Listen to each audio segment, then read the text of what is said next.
Αλήθεια, έχετε δει το τελευταίο διάστημα, τις τελευταίες 7-8 μέρες τον Ερντογάν? Εγώ δεν τον έχω δει. Ξέρω ότι αρκετές φορές στο παρελθόν διάφοροι τον έχουν σε εισαγωγικά πεθάνει.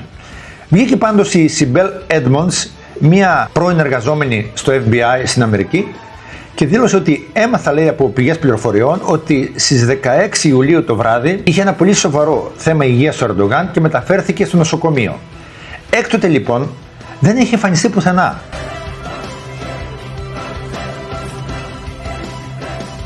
Να θυμίσω ότι το Μάιο είχε δηλώσει ότι στις εκδηλώσεις που γίνονται στις 20 Ιουλίου στην Κύπρο για την εισβολή θα πάμε, το είχε πει.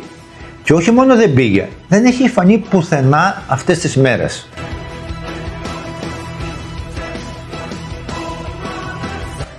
Στις 20 Ιουλίου μόνο βγήκε η Διεύθυνση Επικοινωνιών της Προεδρίας και παρουσίασε τις δράσεις που έκανε ο Ερντογάν το προηγούμενο διάστημα, με τελευταία δράση όμως στις 15 Ιουλίου.